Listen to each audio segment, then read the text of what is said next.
can't yell. Did you know that? Wait, what? I mean, I can yell, but you know Pete, my boyfriend. Yeah. He's a very you just mentioned him on the podcast. I know. He'll be very excited because he gets mentioned a couple times in this podcast. But he has a very naturally loud voice. Uh-huh. And I have a very naturally quiet voice. Mm. So even at my loudest yell is like barely his like mid-level talking. And he's like challenged me a few times. He's like, scream as loud as you can, and I'll try, and it's just not very good. It's because he and I have the Irish thing. Yeah. Loud. You guys are just loud. Loud. It's like in our genetically loud. In our code. I wonder if there's any science behind that, like larger vocal boxes. I mean, I wonder if there's a science behind the drinking. Anyway, welcome to All This Noise. Chad Kenny here, Valerie Lee over here. Hello, it's me. Did you forget my last name? No, I didn't want to mansplain your intro, your name. You know, but you did it anyway. But I did it anyway, so it's my Irish side. It's my Irish side coming out. Oh, welcome to the pod. We've had an amazing run recently, some great guests, and we're continuing. I would say so. Yeah, with another great guest. Devault, a homie of ours. I know. I've known for quite some time. Me too. And I have to say, love him. I think it's really nice as people who have been in the music industry and community for many years. It's nice when you meet people at a kind of early stage at whatever it is that they're doing and get to like watch them grow. Yeah. And absolutely. See that they actually do great things, stay a good person also, very important. Right. And I feel like we talk a lot about that because I think we got to chat with him at a really nice point in his career. Like he's really had a big year. Uh-huh. And I think is about to kind of enter into another big era for Devault. 100%. And Yeah. I said Devault, but I meant Devault. I was kind of kidding. Just for the record.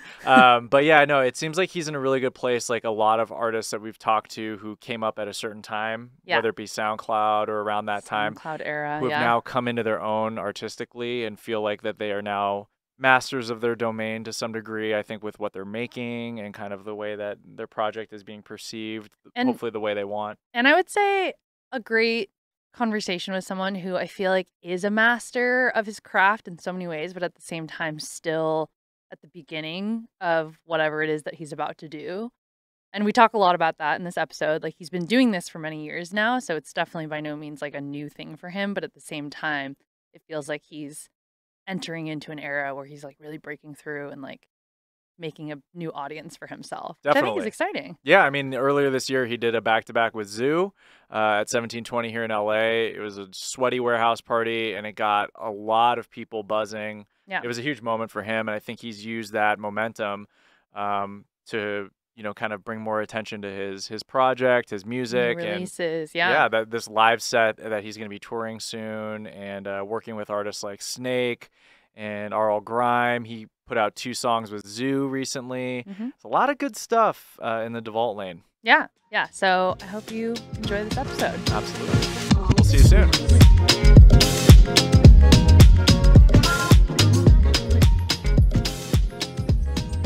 All right. We like to start the podcast with a random question usually, but I feel like I know too much about you.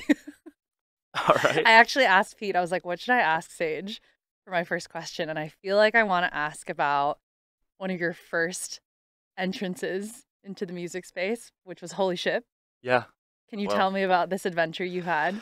Yeah, I was barely 21, and basically my manager at the time wanted me to kind of go to Holy Ship to kind of like network. I wasn't playing, but more so, oh, this is a great spot for you to meet a bunch of DJs. Had you ever been before? I've never been.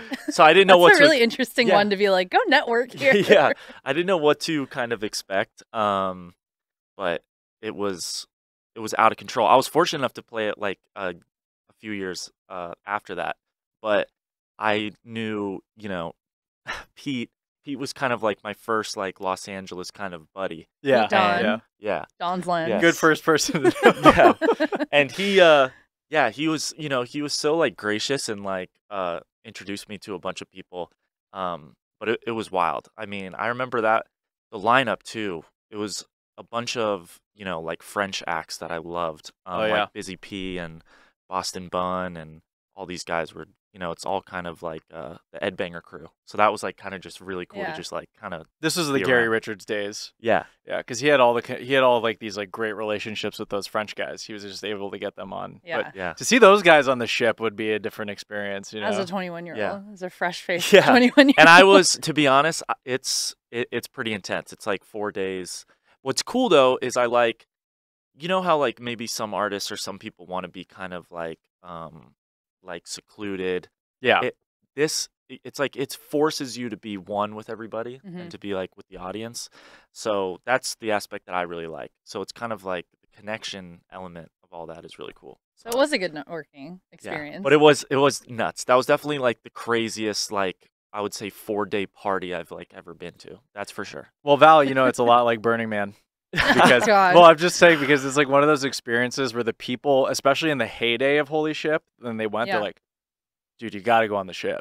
Yeah. This is the same thing. You are just shoulder to shoulder with everyone on that ship. But I mean, just like what you're saying, like everyone was talking about the proximity that you have with the artists so for you, that was like a really like a cool breakthrough because I think you kind of got an inside look into what that was like. I think I was lucky enough too to be, I met some artists that were just like, even people like Pete, where they were just very gracious and I was super new. I was only like maybe maybe a year or two into like really just doing remixes. Haven't even put out that much music. Haven't really like toured at all at that point.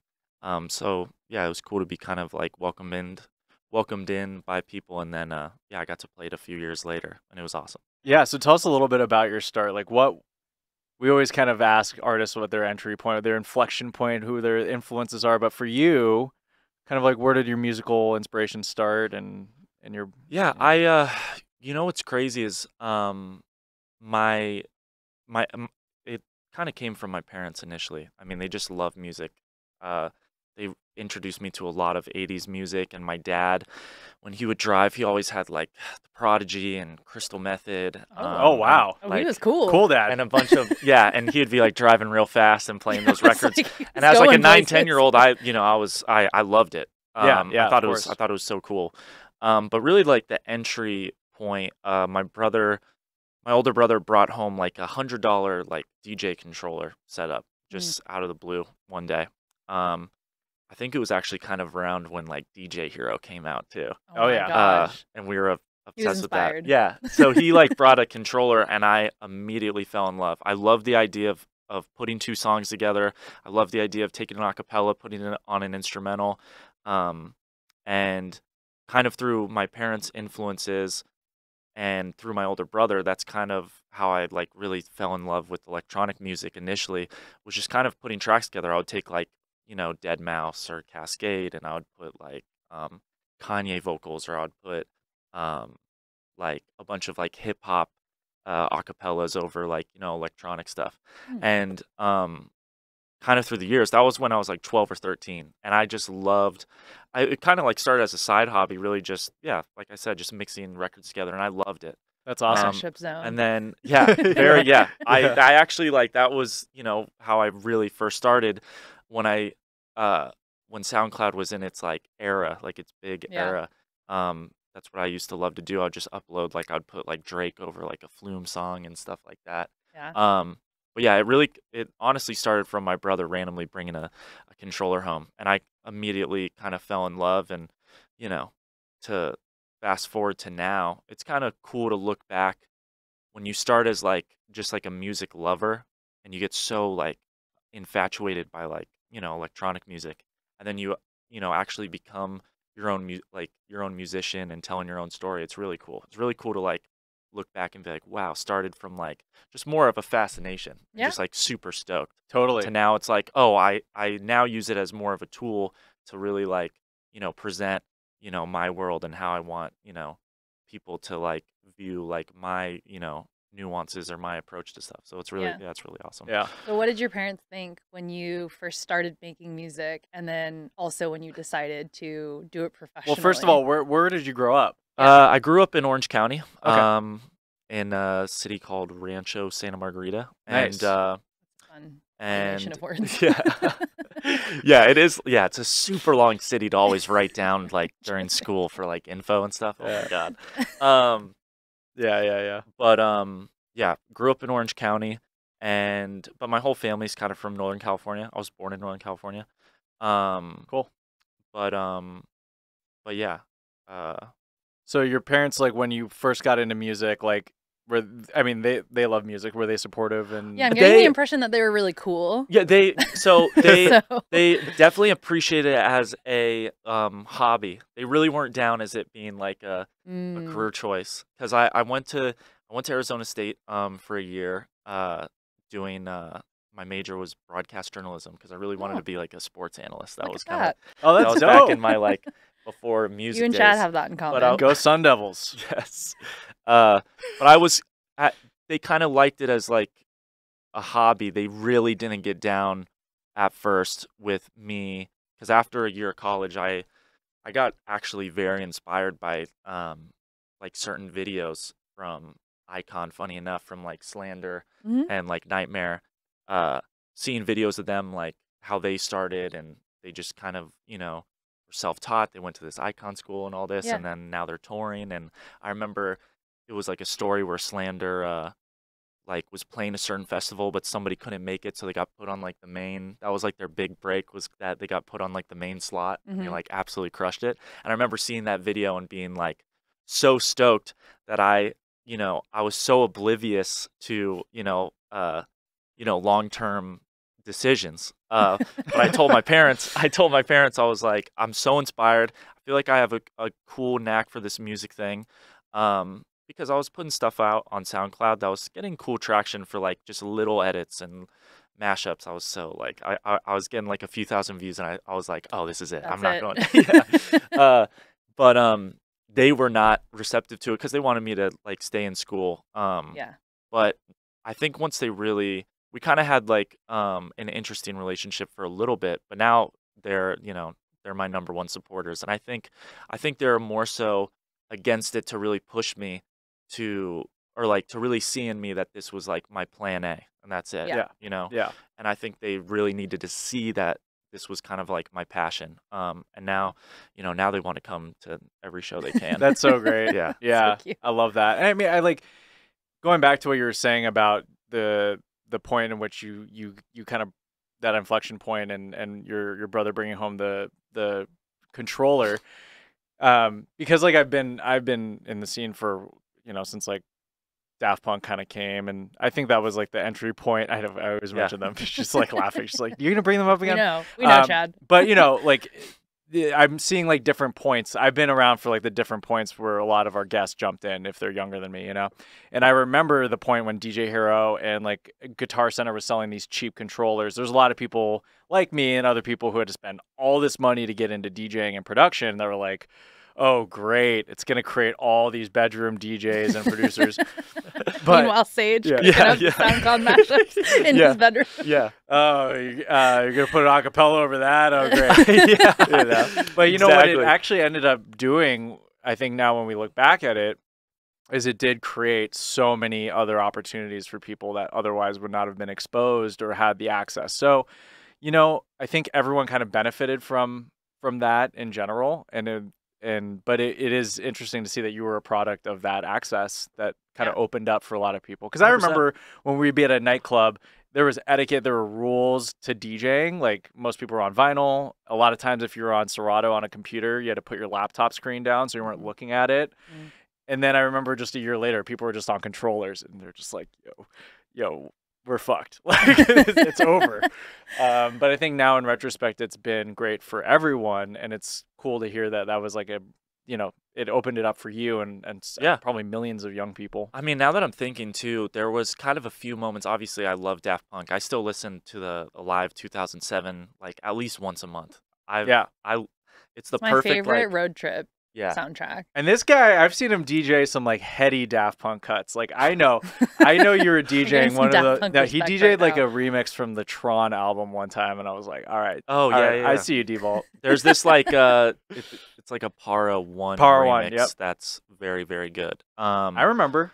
Yeah. I catalog that shit. Yeah. No, but anyway, so you love Daft Punk. But I love Daft Punk, and now that I'm remembering, I remember I I was fascinated by like DJ AM. That was a big moment initially too, because he was such a good like mashup kind of style artist in the beginning, and he kind of was like the first really branded DJ to do stuff like Vegas or do like festivals and really crush.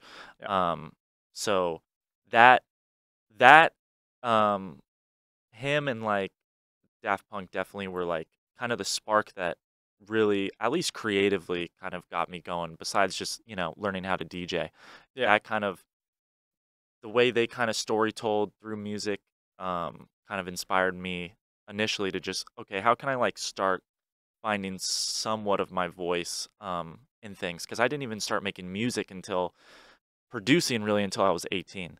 But I think kind of through that like initial process, like with the controller and DJing, I kind of like was finding my voice like slowly until like the time was right. Like figuring out what you like and what you don't like. Yeah. But 100%. AM is my idol, and he's the reason why I got into it too. And I owe my whole career to him, but he died in 2009. Yeah. So it's like there's people who did not. It's great that you got to experience him. Yeah. In that capacity, because it's so hard to try to explain to people what it was like when he was alive. 100%. He was actually an ambassador for DJ Hero, and that was the only reason why I was like kind of like okay with it. Yeah.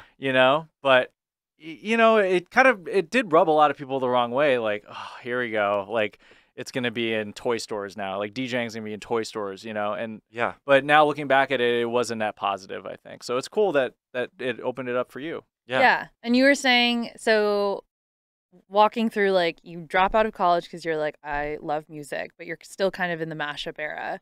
Yeah. And then walk us through the era of you figuring out, like, producing your own music and finding your own sound. Yeah, so once I decided not to go back to school, I stay in Orange County, and I just basically, everything that I've learned has been self-taught. So I spent every day really just figuring out kind of like the nuts and bolts of production.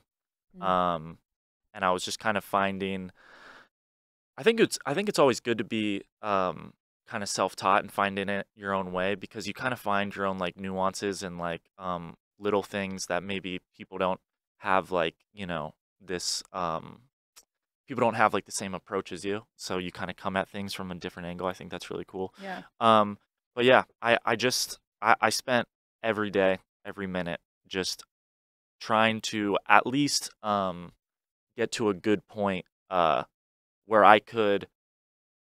The goal was always what's going on in my head. I need to be able, at any point, if I get inspired or anything, I need to be at least production-wise good enough to be able to sit down and put it down and go. And that's kind of like what I work towards, and that takes about like 12 to 18 months. It's like learning a new language. But that's kind of just through a lot of like trial and error and like immense kind of hard work, every day. That was the only way to just, like I said, it was the only way to like get to a certain point to like formulate my own voice was just trying to become like the best producer I could be. And a lot of it stemmed from like taking influences from like artists that I love and looking how they made songs and how they structured things, and kind of like using that as like a starting point and then kind of going from there. What was, when you're in your own kind of room or wherever you are learning for a long period of time, how did you get feedback? Was it like through SoundCloud? Were you playing shows? Were you like making your way into LA? Yeah, at that point? The feedback, I remember it definitely came from SoundCloud. It was so cool back then. I mean, it's still great now, but it was so there was cool. An era, it was so era. cool back then. It was very like, you could really just upload something and you could get direct feedback from people like instantly. And that was when I was younger. I thought that was really, really cool. But feedback kind of stemmed from, I remember on like Facebook, a lot of producers would kind of like form these kind of mini groups, and that was kind of cool too. You're sending music back and forth and getting feedback through there. But thankfully, when I started, I kind of like had my nose down. So I kind of was just pushing myself and just being very hard on myself, kind of finding my way. I think you kind of got a lot of momentum pretty quickly. And when from SoundCloud, and then we're able to kind of get to playing shows and doing stuff. I Yeah. mean, rather fast. Yeah. You know what's funny is I would say like the past 12 months I've really kind of like come into myself and really found a confidence in what like the Devault project is. But I Hmm. remember initially when I like did this EP called Stay, and I did a bunch of kind of like official remixes for the first time. Yeah.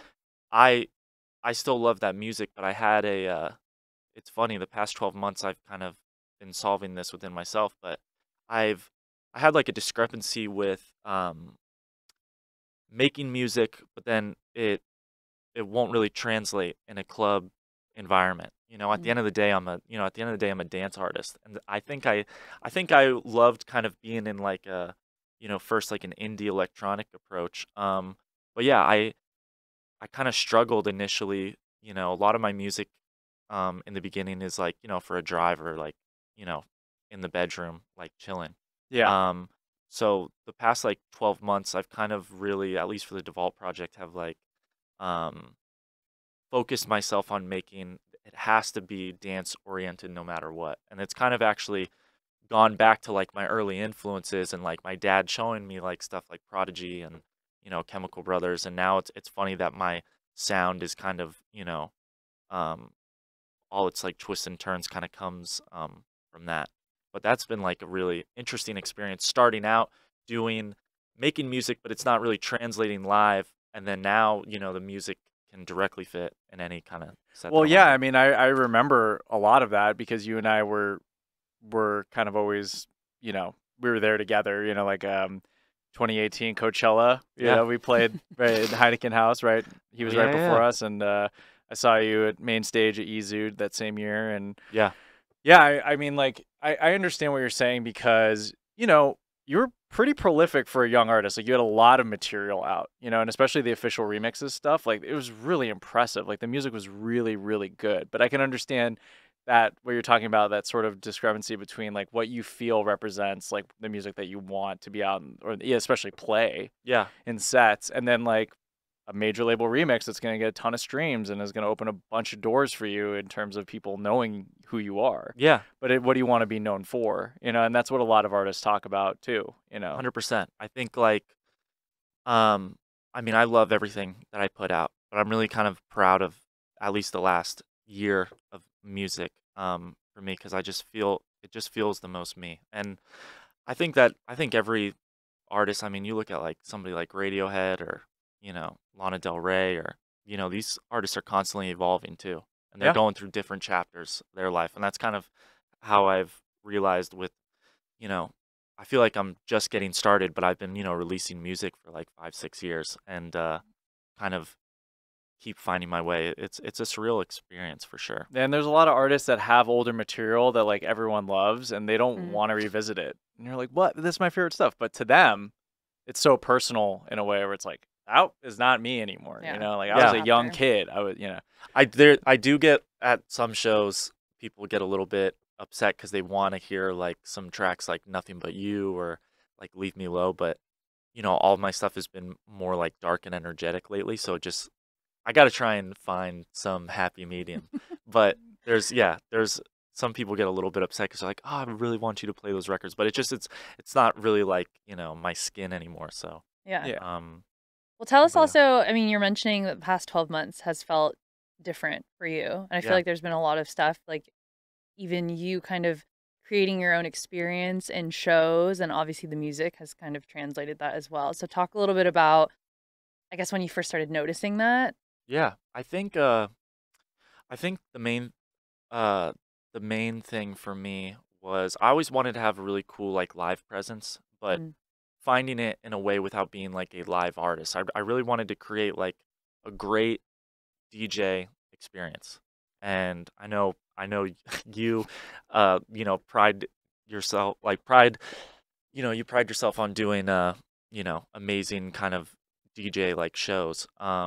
But that was kind of the main thing is I really need to put a world, and like people can really see what a Devault show is all about. And I Mhm. felt like in January when I did when I did the 1720 warehouse show. Mhm. That was kind of like a real opportunity to like really film and show everybody, what the Devault project is really about. And Yeah. it can like sit and people can like really envision it. Yeah, and for those who haven't had a chance to check it out, like you were doing it in the round, right? Yeah. There was like just the audience right around you. You had Zhu come up Yeah. and did a back to back, and it was really filmed really nice. I liked it, especially like the full world thing where like everything was like in an orb. Yeah. Yeah. It was really cool. I started using like a 360 camera and just trying like different I always like hold an importance visually with what I do with the Devault project. So I always am trying to find, newer ways or work, with really cool creatives to, you know, make my project a little bit more larger than life. Yeah. And that show, yeah, the way we shot it, and we had Pete cut it, which is awesome, and he did a great job, like really showing what it was about. And we had actors behind me dressed in like Matrix gear. We had dancers. That's dope. We had an All the overhead details. laser, Mhm. and it's cool. It made me realize that for the Devault project now and for the stuff moving forward, is taking that was kind of like a guinea pig, and I really want to take it and enhance it in crazy ways. Well, I have a question, and this is by no means instructive, but like, so you're saying like this last year you finally were able to like get comfortable fully with like what Devault is to you, right? Yeah. But do you think that any of that has to do with like the ecosystem of dance music right now in like this past year being more accepting and like a good time to do it? Or did you just say, F it, I'm just going to do it now, I actually, yeah, I do think like I think dance music is in a really awesome place right now. And I think I always think my music is a bit left of center. And I think through TikTok and through like boiler rooms and sets now going crazy on YouTube, I think people have become more they really want to digest like more left of center music. And I think yeah, the dance ecosystem just kind of like I did see it as an opportunity to take my sound and really you know find my spot in it, but just with a ton of energy, making it super raw, um, very like samply. It's so crazy. It's like obviously like saying Fred again is a everybody's talking about him, Oof. but I think actually I I love what he's doing because I think it's made my style of music more accessible too. Like I Mhm. feel like he's made kind of that uh section of electronic music more accessible to like the common ear. Yeah. um so that's been a really kind of unique experience. I think maybe the ecosystem right now is in a good place for what I'm doing, so that's why maybe the past 12 months have been really cool. I think people are starting to at least take notice a little bit more what I'm trying to give out. Yeah, I think it's really interesting because I feel like the way that you're describing how you're thinking about your own project makes a lot of sense because you spent so much time in your early years almost like dissecting popular music by making mashups. So I feel like Yeah, you yeah, really understand what people respond to in different ways. yeah, And now you're kind of able to be like, with your producer knowledge, create your own that you understand like the energies that people will respond to and like what people are looking for in like a certain moment at the club and all yeah, that. yeah. So I think it's really interesting. Yeah, I think my approach, at least lately, from like a music standpoint, uh, which is funny because I know like the Swedish House Mafia guys have said this before, but it's like creating the music that like at what point will it fit in the set? Like, and I've Mhm. been kind of approaching like a lot of my recent singles and the stuff that's coming out is like, oh, this is a great like point at the end, or I really want to make like a song that's like the ideal intro record, which is a record I will that I put out. Yeah. But yeah, it's definitely interesting. It feels like a good time to kind of like strip everything down to its foundation and kind of rebuild. Like if you wanted to do that, because like a lot of, especially Swedish House Mafia, like came back with some records like, is that just like a kick and a cowbell? Like what? Where are my synths? Yeah, I love that album. Yeah, and you know, if it was commercially successful, if it wasn't, whatever, they did something that I think, again, like, you know, you look to the leading figures in the scene to hopefully, you know, kind of foreshadow where everything could go, or at least open up doors for people like yourself, like other people, to then be able to express themselves even more. And I feel like we've had that sentiment come up a few times now, where artists that have been making a certain sound see a big artist do a similar sound, and at first you're a little like, oh no, and then you realize that it's actually a good thing because it kind of opens the doors and people trickle in and then find you after they find a Fred again set and become obsessed with him. Yeah. Like that definitely happened. So it is an interesting time. I think people are very interested in dance music right now. Yeah. You know what's funny is this like my song I Will is being put in this like Stutter House playlist. Like where it's yeah, like, this phrase, Stutter House. Yeah. It's very interesting how like subgenres come out of nowhere. But honestly, like, yeah, it's only these kind of subgenres have only kind of helped my project lately, which has been really cool. So I'm kind of all for it. Well, yeah, we talk about it all the time, like, you know, the general public or people who are not as like insider as we are, genres are important because it allows people to kind of like understand what they're hearing. You know, not everyone is going to be like as informed or whatever. So I think like we can laugh at genres like, oh, Stutter House, but to someone that's important because then they can connect that with like, oh, this sounds like this other thing and this other thing. Mm-hmm. And then ultimately, like, you know, you have a more informed or more, you know, you have a more diverse fan. But yeah, I think people can access one thing and then hopefully then they go further down the rabbit hole. And then, but like Boiler Room, like you mentioned Boiler Room, I think there's been like a crazy like Boiler Roomification of like almost everything. It's like Boiler Room it's like everyone got to this maximalist point and then we've somehow come back to Boiler Room, which has been here the whole time. You know? Crazy. I actually think like at this point, I think for an electronic artist that like your set is almost more important than like a record now. Like having a killer great 2-hour set that's well documented, well filmed. Yeah, has like great moments, and it's almost the perfect way to tee up and promo all your upcoming records. It's crazy how the importance, at least how I'm approaching, you know, with like my next tour next year. I'm realizing it's crazy. Like sets are now, you know, creating huge moments for artists rather than just like a big record. Which is it's crazy. Like the Boiler Room effect has kind of created that.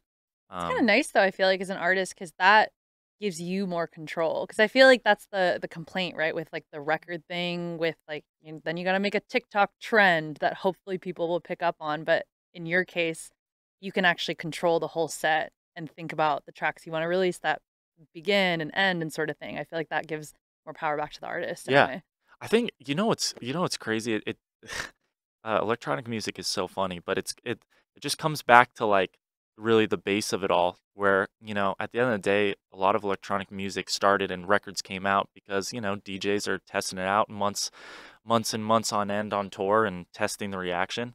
And that's kind of, I feel like maybe there was a moment, at least for me, I had a moment where, you know, I would work on music very like secluded and then put it out and then start playing the record. But lately I've been playing like some records for like 9 months, you know, really testing and molding it and seeing the reaction, you know, at this club or at a festival and seeing how it goes and what's missing.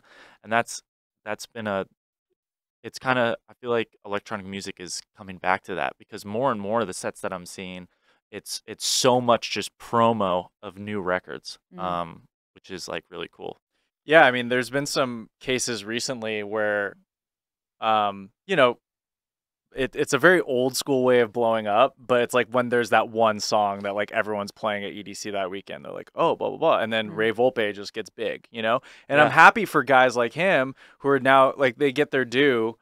But a lot of it is just like, you know, you got people playing your music and it was a very old school thing. Like everyone wanted it. And then people went home, like they go home and they want to search the IDs. I think that is like a consistent through line with every generation. There's always going to be like that It's just ID. It's Yeah. it's just like if it's fun, you know. Like I think anyone is excited about. It's like a scavenger hunt. It's just like you're part of this like secret. Is like where is Yeah. this? When is it coming out? What do I? Oh man.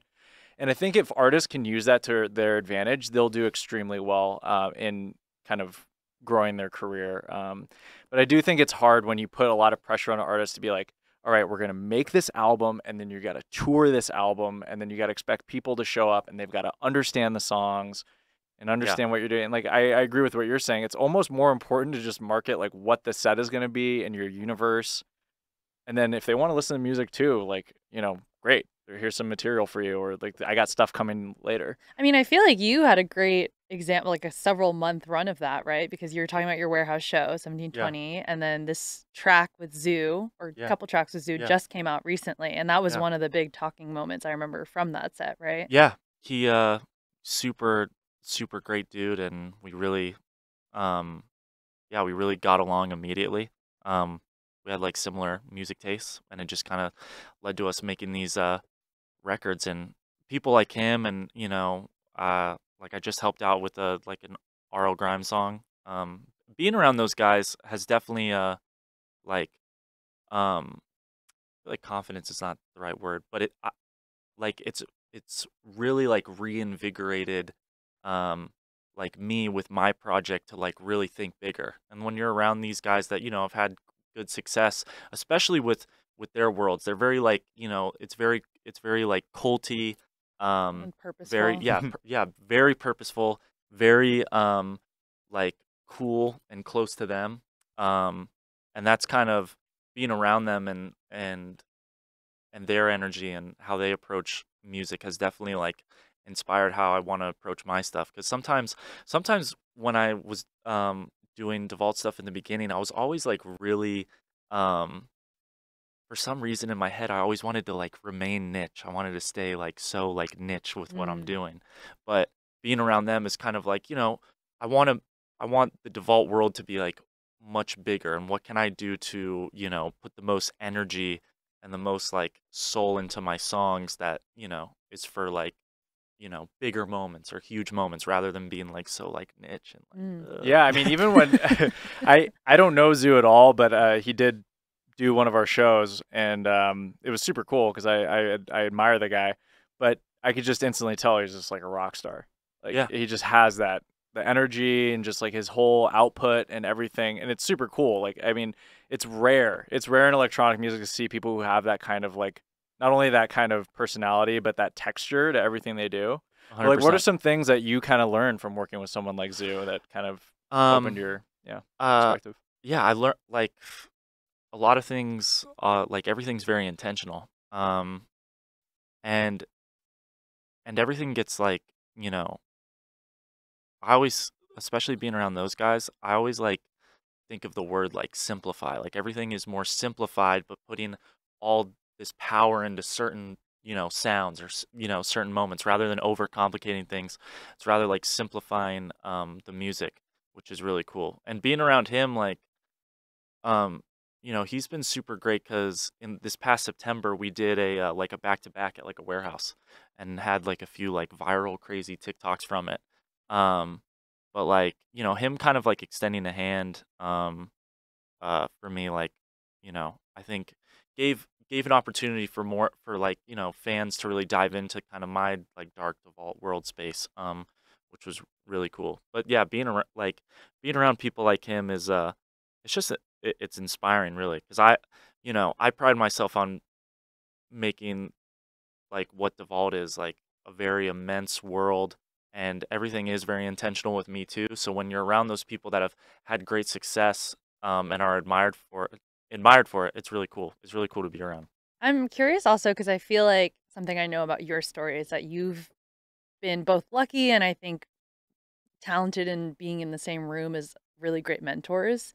Yeah. I know that DJ Snake was an early mentor of yours, right? Yeah, I think yeah, being around him, he's a great friend, and How'd you guys he's meet? we met through one of my managers at the time, Aaron, who is his tour manager. Um and met him actually at Holy Ship, properly. And I Back was, to the yeah, at Holy Ship. epic Not the Holy first Ship moment. one. The first one that I went to. The very Yeah. first The very one. first very one. first one, yeah. And That's big. I remember our first oh man, our first encounter was hilarious. He totally shit on me. What did he say? It's Now you just gotta like tell some us. French. No, he like said, I don't want to get in trouble for this, but he was it was some it was some joke where we were at dinner and I was very nervous because I didn't know many people. Yeah. And I think like there was some joke going around, but he said he called me like a virgin or something like in a French way. But you know when you get called like a virgin, Yeah. this is hilarious. But when you get called a virgin, you can't it's like when you're like no, I'm Yeah, not you a can't get virgin. me Like to- you can't get defensive. you got to just accept it. So I was so like stunned by the joke, that like then I came off defensive and everybody was laughing and I was like, damn, I just got shit on by DJ Snake. Yeah. Me? No, you. But over like the past like year or two, we've become super close. And same with Zhu. Yeah. Or like the same kind of aspect of Zhu is like when you're around, you know, people like that, you start to like just think bigger. And I think that's what's cool being around them is it's like instilled like some confidence and some urge within me to, you know, really think big for the Devault project and like really be, you know, intentional with my choices. I think that's the biggest thing is they have like great intent and they have like great decision making to like get their art across, you know, because Snake, you know, Snake is amazing, you know, when it comes to visually or shows and documenting things. And that's same with Zhu, you know, Zhu has this immense like world. And I remember when he first came out of when he first came into the scene, like his shows were really cool and like immersing a DJ set, but then there's somebody on a, you know, sexy saxophone and, you know, like, and it's just like very dark and stoic and cool. Yeah. Did some of their sauce rub off on you? I would definitely say so. I mean, they've definitely just inspired me and made me, you know, I mean, yeah, I'll say it again. Well, because but just they think have bigger. actual style, you know. Like I think that like when you think of DJ Snake, actually kind of Zhu too. You just think of sunglasses or just like you know. But Men like in it's just mysterious men in sunglasses. You But guys they're are like, wearing sunglasses. they you know, they're just like they just have like a superstar like rock star mentality. Not rock star and like like, you know, being around nonsense and doing like wild shit. It's more so like how they carry themselves and how much they think of like their project and their music. Like you can feel how much they like care about it. So that's definitely what's rubbed off on me for sure. Yeah, because you know, it's one of the things we mentioned, but I feel like self promo is just so embedded in being a DJ producer, you know. But for whatever reason, like artists like them have been able to like get attention and get people really invested in what they do without having to like really push themselves onto people too much, you know. Yeah. I mean, Zhu for the longest time was completely anonymous. Yeah. Like, you didn't know his identity at all. And DJ Snake, like most people didn't know anything about that guy. Like he just was producing a slew of bangers, and then I think eventually people kind of were like, "Oh, this guy's from France." Like, you know, it's just so. And then I think a little bit more of the personality came out, but they just like their music spoke for themselves for a very long time. Yeah, it feels like that's like a big part of it. Is the music spoke first, and then they figured out the rest and were confident in their choices, intentional in their choices. Yeah. That's a big thing for me too. At the end of the day, I want the music to speak the loudest.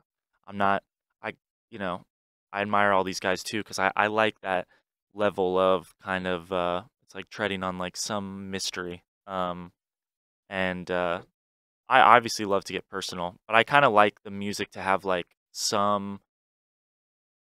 I want the music to kind of create some answers for people rather than me like being so like, oh, this is what it's about and this is what I'm doing every day and all this. I kind of like the music and the visuals to kind of, you know, paint an interesting story and more like narrative driven. So that's what I feel like they all do really well too. Is like there's this level of mystery, but the music kind of like helps, you know, create those, you know, questions or answers for like the fans, and that's what makes them like so into it. Yeah. Um, Yeah. So with all that in your head now, I feel like it sounds like you're going on tour, but not for a little bit, yeah. right? So are you in an era of music making, cooking in the studio? Yeah, I luckily for the first time I have a lot of records like done that are coming out over the next few months. So now kind of um these next like 2 months I'm just getting in the studio a lot to write a lot of things for next year. Mm. Because ideally I'd love to in 2024 like do my first like project. I've done a bunch of EPs, but I'd love to do like my first, album Mm. project. And so yeah, I'm gonna be spending like the next few months kind of more so formulating, taking it like slow, because I already have like a bunch of songs that are coming out that I'm really excited about. Yeah. But kind of taking that part slow because I really want to do something conceptually that's, really cool and can last and really represents me. But yeah, I'm excited. I'm doing a lot of interesting, like studio sessions, working with some pretty, um, awesome people over the next few months, and yeah, got some more collabs coming too, which I'm very excited about. Well, I'm curious, like what you're saying, like about things lasting. Do you think it's harder for things to actually last these days, like for music to like really like maintain any sort of, attention or Longevity. stand like the test of time? I think yeah, it's definitely harder. It's definitely becoming harder for people to digest like something as a whole. But I think now obviously this requires a lot of hard work for artists, but I fully bought into it as like you got to create this sense of like demand like within yourself. I feel like every artist you need to like give people a reason why they want to really dive into what you're doing. And that's kind of I've kind of used that as kind of a um yeah, like a motivational tool to be like I need to work so hard, keep working on crazy records, doing whatever I can to get to a point where people will really care about a project. I feel like sometimes some artists like, maybe feel some type of way because they start their career off like doing a project or whatever. But it takes a while. I mean, I think I'm a good example, it's a slow burn. It takes a while for people to, want to really, dive into something. Mm-hmm. So yeah, I think it just has to come with obviously people's attention spans are I mean, my own attention span is dwindling, but It's because you're playing DJ Hero when you're a young kid. yeah, but it's like I think at the end of the day, if if you if you're doing something very authentic and people like really see that and they really want a project, then I think that's when it's the right timing. I mean, it must be so difficult as an artist because I feel like what you're saying is all true. Like, I feel like people respond so well to anyone being passionate about their work and taking time and like really putting their all into it because then you start to get invested in like what's the story and obviously the product tends to be a little bit better as well. But as an artist, it's so hard, right? Because it's like what you're talking about where you're already planning ahead for next year. But I feel like a lot of artists get caught up in like the oh my gosh, like so and so is headlining this festival and has this big hit. Like, why don't I have that? How do I release something like that? And get so caught up in like, now I got to make a song that sounds like that big song and put it out tomorrow and all that Yeah. like I think chaos. I think naturally all artists are a bit lazy, and I think I've changed my psyche on like social media and stuff and posting on TikTok, like and getting your music out there and heard. It's everything is an opportunity. It's like I feel like a lot of artists are like, I just want to tour, put my music out. The other, like answers like, I don't want to be a part of anything else, and that just sadly isn't the case and anymore. And when I started, I really wanted to be like that, where it's like I just do the music, I'm gonna tour, I do the visual stuff, that's it. I'm not like I'm not I don't want to play these like games or anything. Yeah. But I've realized like everything's an opportunity, and I've realized like all these tools are just to get heard more. So, yeah, Totally. it's hard work and yeah, it's hard work, but like, this is our life, so you gotta like, why not go all in and create more opportunities. And I honestly find like stuff like TikTok such a cool tool because I know a lot of artists are so like jaded to like posting, but I think it's such a unique tool to create curiosity. That's the main thing. That's how I honestly, when I did that warehouse set, part of the approach was, let's visually make it so awesome so when people now see it on social media and stuff, they have this subconscious feeling about Devault where it's like, oh, when I walk into a Devault uh set or walk into a show, it's going to be like this crazy Matrix Blade kind of energy, or when I'm listening to it, they kind of have that in their head. Yeah. Because I feel like all of this, hearing about your plans for next year and, you know, the music that you haven't even made yet, but it sounds like you're already starting to maybe make mental notes about what your album visually, sonically is all going to sound like. And I feel like it's exciting to have that thought, because then you get to build like a really amazing live show to go with it, and artwork and everything. I'm gonna be announcing my next tour in a few months, and I have some very unique plans that takes kind of what I did at the 1720 warehouse, but just very immersive. Like I had a great conversation with somebody that does shows, and I'm sure you know this with like Brownies and Lemonade stuff. But the most important thing is, I had the conversation with this dude, and he said, like, the most important thing is when an audience member initially walks in and when they, like, walk out is that's the most important moments. And it can't just be, you got to find ways outside of just the music to make a really memorable experience. And that's kind of like things I've been thinking about nonstop. Just besides the lighting, besides the music, what can I do that makes something immersive, that people are creating a talking point? Just besides the music being, oh, the music was great. Yeah, that's awesome. But you want the talking point to be like, oh man, did you see like this couple in the crowd that was doing this and they were filmed by somebody? Or it's like, oh, did you see like these like actors or like dancers like going through the crowd, or like those little details. I don't want to get like too into like what my kind of upcoming tour stuff is, because I want to leave like some kind of level of mystery with it. Well, a lot of it is also like you're not going to be able to plan it. Like it's going to have to become like the audience is going to have to participate in some way too to make it memorable. Right? Exactly. Yeah. Because if they just didn't participate and they just stood there and watched, then it wouldn't be memorable either, right? Like there's some interesting stuff that happens in that way where like no one can really predict. You can like put everything in place. You can put Easter eggs down. I think that's kind of what you're saying, that's right? kind like of that kind of stuff. Yeah. That's kind of that's my focus for is being very minimal with like the lighting and the stage design, and the music is obviously very cutthroat and intense, but that's making the Devault world like very immersive. And there's just gonna be like Easter eggs everywhere. That's kind of been what I've been like fascinated about. Nice. Like I love,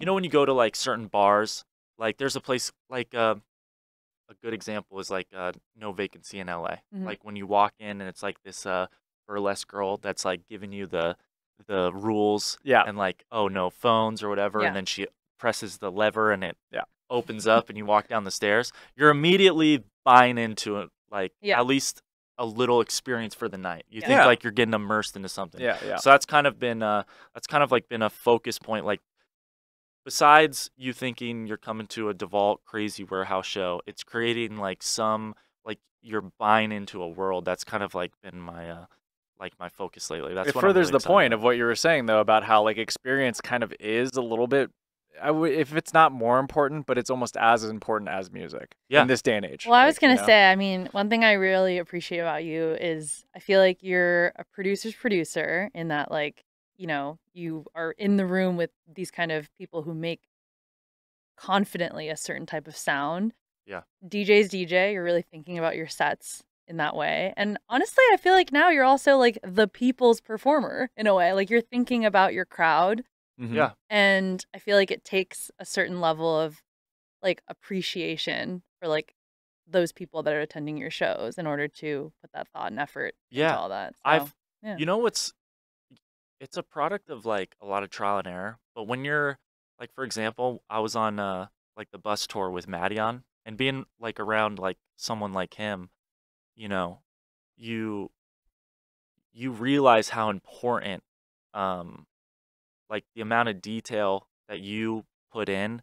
It's like the fans, like, I mean, same with us being music lovers. You appreciate artists that are putting in so much effort because it makes you just so much more invested. And like being around like somebody like Maddie on like his shows, are everything is so meticulous. But his fans, you see it in the crowd, they love the meticulousness. They're like meticulous themselves. Yeah. Well, I can just attest to that because we just premiered a live stream from the set he did with us, and in the YouTube, like every time he had a song, people were like, oh shit, so this is gonna be the build up of this into this drop. It's coming. Oh, whoa, he faked us out. He did it. So people know everything. Like, it's like Easter eggs within his set. Yeah. That people can, and that's relate to. That's what I want to have, like, as I keep growing, like the Devault project. That's kind of like the same thing. Is like I want people that are so excited to buy into like the next Devault event and the next Devault show, that they're like, oh, I can't wait for him. I'm curious if he's going to be doing this. Oh, is he going to bring out this again? It's kind of like, yeah, it's cool. One thing that was really funny is Madion was like, I'm going to end with this song. It's like the best song ever made. And everyone's like, oh, it's going to be Earth, Wind, and Fire September, because he does that all the time. And he played a song from Sonic Adventure, the video game. Wow. And everyone was like, what? I can't believe Madion just flipped that Sonic song on us. And then he played September. But I just thought it was like you're saying, it's like the fans, you always, like, you want to subvert their expectations, but you also want to give them a little bit what they want. And it's that fun little like mixture of both. And like, I'm sure you're probably going to change it up city to city and do cool shit. Yeah.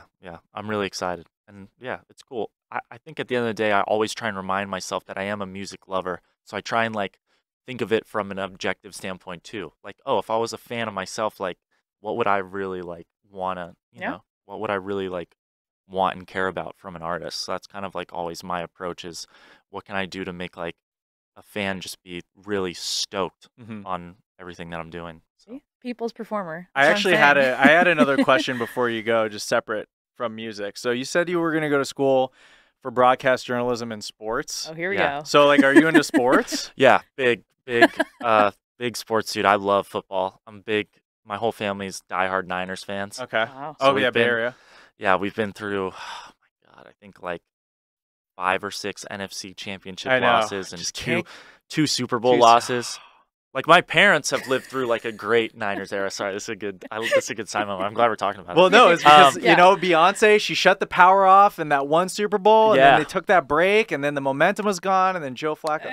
No. I know, crazy. I played lacrosse since I was like 8, 9 years old. Did you? I played lacrosse at Arizona State, and I played it all my life. So that kind of made me a little bit of a, I was very much a sports guy, and then I was just kind of like more of like a music like hobbyist with what I was doing. Right. Well, we were talking about this with a previous guest that he played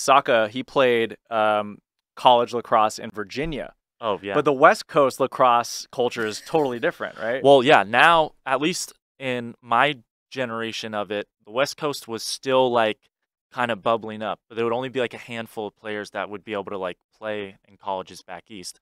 Now it's everywhere. Florida, like the West Coast is nuts. My little brother's, he committed to a D2 school in Utah because he's been playing. It's crazy. My brother started playing in high school, and then I started when I was 9, and then my little brother, he was playing at like 2 years old. Oh my God. So, were you good? Yeah. I mean, playing Arizona State is pretty. I could throw it around. Okay. All right. It's pretty big though, right? Isn't that like, it is Pac-12 though? No, it's like it's a weird division when it comes to lacrosse. Okay. But like it's all the West Coast schools like USC and UCLA and everything. Nice. Well, I think it's cool. I like when people have like different backgrounds than just music, because it tells a little bit about kind of, well, coming from Orange County too. I mean, Orange County is like a huge sports pool. It breaks the stereotype. Not all producers are just nerds, okay? You were a jock once. Yeah, I mean, to be honest, to be frank, I'm really a regular dude. And I love sports. Like I love football, baseball, everything. I use the Devault project to really like make something a bit more character larger than life. It's not just like me as Sage. It's more so it's like an opportunity to make trying to the best like phrase to describe this, but I've always used the Devault project to, make myself, you know, be be someone cooler, feel like cooler, Yeah. greater than I actually am. And that's kind of yeah, that's what's funny about it, because as me, Sage, I'm a dork, regular dude that loves football. But I use this music avenue as one to feel a little bit larger than life and push myself and evolve and grow, and I grow as a man through it too, through music. But yeah. That's great. Well, I we're like like that. so excited to see where you take it with this next tour and Yeah, the what an music. exciting era for you. This is dope, and hopefully the Niners get that Super Bowl Yeah. you've been waiting for. Yeah, I appreciate y'all. I think this is the first time in my career where a lot of things I've always felt like I could manifest, or like I could tangibly see it. And I feel like the next step, to really becoming like a successful established artist was always kind of like unknown territory to me. But being around like these guys like Zhu, and starting to put out records that people are like starting to pay attention to more, it's definitely I can really tangibly see, like I can like see the quote unquote light a little bit. I can really like see my potential and where I can be, and then 2 years from now I want to get to a bigger moment and attract a bigger audience and stuff. But yeah, we can't wait for that. yeah, Yeah. I'm excited. I And we'll be appreciate y'all there. having me. Val will be I know. there. I can see I'll be it. there. I can feel it. It's gonna be exciting. Yeah, I'm excited and for you. yeah, I feel like at the end of the day, yeah, like I said before, like I'm seeing everything now as an opportunity. So that's why, like, the next shows for me, it's an opportunity to I have the opportunity to do some wild, crazy shit that can be memorable and nuts, and people want to speak about it. That's kind of, at the end of the day, that's your goal as an artist, is to do something that has a value. And that's what I've been seeing with everything. At least my psyche is like, everything now is just an opportunity to like really take hold of and not let go. That's So dope. Well, I love that energy, Exciting. and Can't we wait. can't wait to just watch you keep going on your journey, man. Yeah. I appreciate And it. you made it to Icon. Yeah. But yeah, Yeah, shout out appreciate y'all. Icon Collective Music Production School for having us. Yate on the bevies, Val, Chad. my co-host. He's gonna crack one. Our Ah, guy. there it is. Devault. Ooh, there That's we nice. go. Well, we thank go. you so much, Jose. Thank you for producing the show, and we'll see you soon.